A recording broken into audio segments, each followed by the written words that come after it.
Ever since I was young, there was a certain magic to fighting games I did not feel with any other genre of video games. Maybe it was the theatricality of hand-to-hand combat in front of a roaring crowd. Maybe it was its ability to convey story and rivalries in such a direct and unique way, but to this day, fighting games remain my favorite type of video game.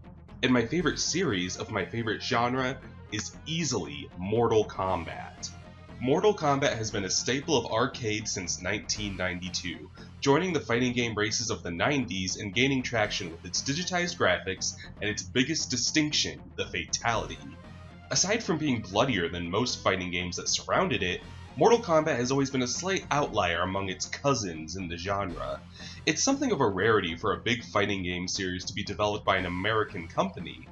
It does have a slight reputation for being a little less sophisticated of an alternative, and I think there are valid perspectives there, but I feel there's a case to be made that Mortal Kombat is so much more than over-the-top violence and memorable catchphrases. Over 2 decades of fame can't be wrong after all, and I decided I really want to delve into why that is.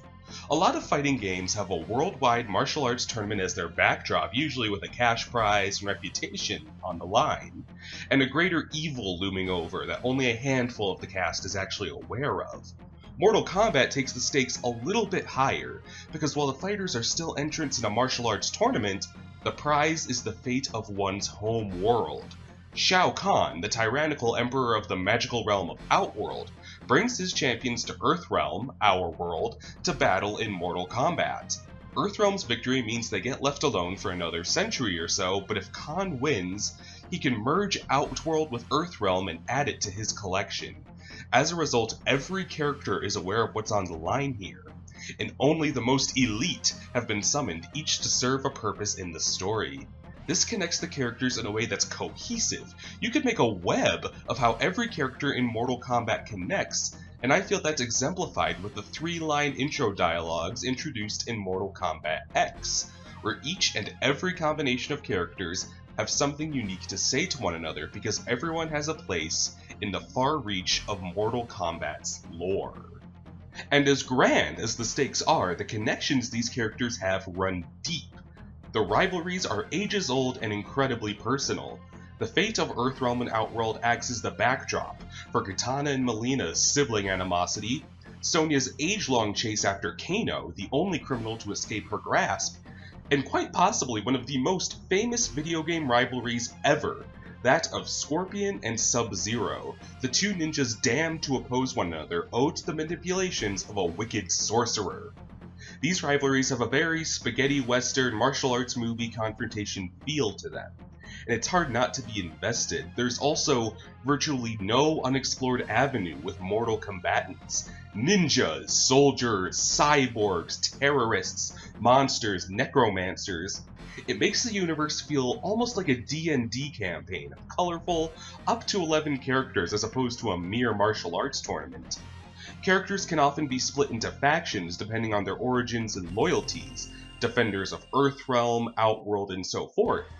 But you get really fun outliers too, such as Scorpion's betrayal of his own humanity to serve the Netherrealm in the name of revenge, and Aaron Black, the thrill-seeking hitman who will fight for the highest bidder no matter which side of the war it supports. Even in the clear-cut war between Order Realm and Chaos Realm, there stands Dairu, an Order Realm hailing guardsman who was fooled by the forces of chaos into serving them and making an enemy of his homeland, making him a singular balanced force between chaos and order, a concept that I think is sort of brilliant and really epitomizes the intricacies of Mortal Kombat. While on discussion of characters, I want to talk about character archetypes, and how Mortal Kombat takes advantage of that aspect of fighting games to its utmost benefit. Perhaps more than any other genre, fighting games rely on archetypes to sell their characters. On the ever-daunting character select screen, a fighter's design is all they have to advise you on your choice. And in arcades where you have a time limit, this is extremely vital, which is why characters are often able to quickly convey which niche they fit into, so you know if you're considering a shifty, speedy ninja or a less subtle, towering powerhouse. The choice of character can make or break if you'll win or if you have to feed another quarter to the machine, With this in mind, it's not surprising that a lot of fighting game characters, while appearing in a number of games over a legacy, change very little. It's important that they're recognizable not only for the sake of their archetype, but for picking tactics. If winning really mattered to someone who is good with Chun-Li in Street Fighter 2, they'd want to pick Chun-Li or someone similar in Street Fighter 3. On the other hand, a character will rarely appear in subsequent Mortal Kombat games with the exact same design as they appeared with before. Sub-Zero is incredibly consistent, and it's easy to tell picking him is picking the Ice Ninja no matter what, but his decorum is always slightly different depending on the story, as he goes from low-ranking ninja to rogue to grandmaster. Progression is Mortal Kombat's bread and butter, and it conveys this in its characters like no other series, and it does this by designing characters to suit their archetype while adjusting to fit their current circumstances, making the mere presence of a character in a Mortal Kombat a delight, because the way they look all on its own speaks volumes about how they've developed between installments. This equally so serves changes to fighting style. Take Sonya Blade, for instance, the Special Forces lieutenant who is consistently the speedy bombshell of the cast. In her earliest portrayals, her chief traits are her blonde hair and bright neon outfits, and true to form, she fights with impressive acrobatics and deadly kisses. But in Mortal Kombat X, 25 years after the events of the original trilogy, Sonya has clearly aged. Her bright green jumpsuit has been traded for more practical military gear. While she's still one of the faster fighters, she relies heavily on gadgets in battle in this particular incarnation, likely out of necessity as she grows older and can't push herself physically the way she once did. The smiling Sonya that made a victory V pose in the original trilogy is clearly a pre-evolution of the stern Sonya who spent nearly 3 decades watching her friends die on the battlefield.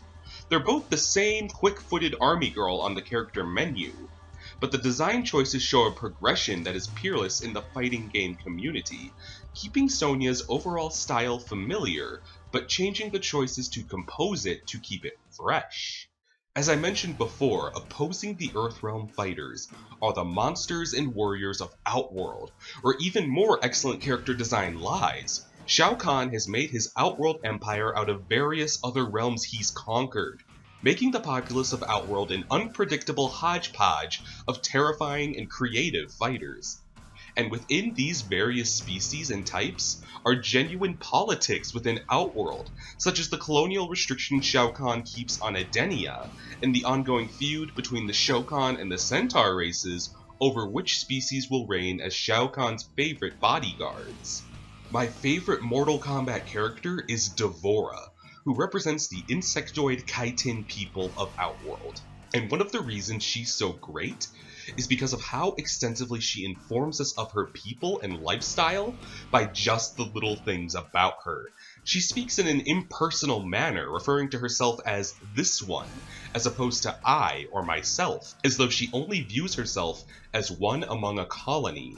She's constantly caring for her young, which come in all shapes and sizes. There are even bits of dialogue that imply Devora is looked down upon as a chitin, seen as filthy and mindless and basically a giant insect, which not only speaks volumes to her capability, having worked her way up to be Kotal Khan's number 2, but informs her scornful and treacherous nature as a combatant. I feel just based on all of that, I know so much about an entire race of Outworld insect people that I only actually know a single member of the population of. I have a similar relationship with Ferrator, who are of a tribe of symbiotic Outworlders, where a small rider bonds with a tremendous mount, and the two benefit each other as savage scavengers. And a lot of what makes Mortal Kombat so fun is that it's our world of technology and hand-to-hand training directly against one of deadly powers and magics. It's not strange to see an armored cop fight a mummified mystic, or a Hollywood superstar go head-to-head with a sharp-toothed beast. And it's this divide between cultures that makes the characters of Mortal Kombat so fascinating too, because we learn that when warriors of Earthrealm and Outworld clash, they give each other culture shock. How does a proud and savage warrior like Baraka react to a superficial celebrity like Johnny Cage? How does an independent and accomplished woman like Cassie Cage react to the notion of being among Shao Kahn's outworld concubines? Mortal Kombat isn't just a clash of characters, but one of ideals, one to prevent a brutal and avaricious despot from consuming human life as we know it. And this is why the highly criticized new generation of Special Forces characters are so damn important to Mortal Kombat as a whole. When Mortal Kombat X introduced the younger Earthrealm warriors who were children of their predecessors of the same role, they were widely bashed for feeling extraneous and usurpatory, but I feel it's always important to have the perspective of a rookie who's new to Outworld and can have interesting interactions there. By now, Johnny, Sonya, and the like would all be familiar with the beasts and customs of their fantasy rivals. And what's so great about the youngsters taking the spotlight is their new set of ideals being attested against the savagery of Outworld. Cassie prevents a predatory Devora from killing a foe and bests an Elder God. Kung Jin interrupts the execution of a thief that he sees himself in, and Takeda and Jackie find love on the battlefield. By tackling Outworld's expectations, they tackle Outworld on more than one level, which is why the quote-unquote combat kids remain such an essential piece of Mortal Kombat's mythos, because their journey exemplifies Mortal Kombat's clash of universes in so many interesting capacities. Mortal Kombat is a story of normal people being the victim and underdog, and overcoming that divide between themselves and their out-of-this-world enemies. Which is why I feel Cassie Cage defeating Shinnok rings just as strong as Liu Kang toppling Shao Kahn and becoming the first Earthrealm champion of Mortal Kombat decades earlier. And an underdog story like that never gets old. We crave stories where the everyman does the impossible, because we need that inspiration to get through everyday problems, and Mortal Kombat fuels that wish fulfillment in a way that feels like modern folklore tales, fantastic and blown-up conflicts meant to inspire people from all walks of life. And I feel this is the theming and rhetoric that can be traced back to the first fight in the first chapter of Mortal Kombat 9, a reboot of the series that takes us back to the beginning of the first tournament, the first match of which is Earthrealm's Johnny Cage versus Outworld's Baraka, a confrontation that ends with Cage's victory and subsequent confusion at the notion that he kill his opponent at the end of the match. What's so damn brilliant about this exchange is that it not only introduces this huge ethos of Mortal Kombat that I've been talking about, but it lampshades one of Mortal Kombat's most famous distinctions. Finish him!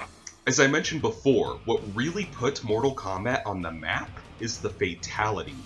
By successfully entering a button combo at the end of a match, you can honor your opponent by giving them an excruciating and gruesome death by your character's hand in a way only said character can.